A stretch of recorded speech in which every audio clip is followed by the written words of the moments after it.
বাণিজ্য উপদেষ্টা শেখ বশিরউদ্দিন বলেছেন, যুক্তরাষ্ট্রের সাথে শুল্ক আলোচনা শেষ হয়নি, এটা এখনো চলমান। এলডিসিতে উত্তরণ এর থেকেও বড় চ্যালেঞ্জ। মার্কিন শুল্ক ইস্যুতে সরকারের সফলতা নিয়ে Bangladesh textile mills association BTMEA আয়োজিত সংবর্ধনা অনুষ্ঠানে তিনি একথা বলেন। বাণিজ্য উপদেষ্টা জানান, যুক্তরাষ্ট্রের শুল্ক কমাতে ৪৭টা ধাপে কাজ করতে হয়েছে।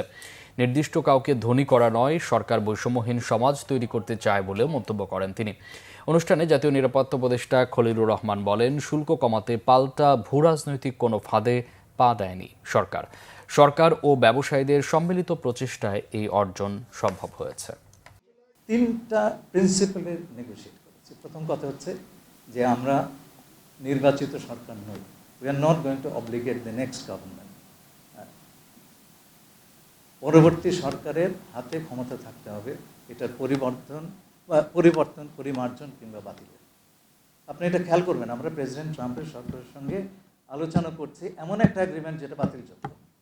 যে আমাদের বৈচিত্র্যকরণ ছাড়া আসলে পণ্যের আমাদের আছে কি, আমাদের শ্রমের উৎপাদনশীলতা বাড়াতে হবে, আমাদের পণ্যের বৈচিত্র্যকরণ করতে হবে, আমাদের ইউটিলিটি উইচ মিনস আমাদের গ্যাস ইলেকট্রিসিটির খরচা কমাতে হবে, আমাদের লজিস্টিক খরচ নামাতে হবে মারাত্মকভাবে, সেটা পোর্টের কস্ট বাড়িয়ে না এফিসিয়েন্সি বাড়িয়ে। That's a debate, of course it's a perpetual debate that we need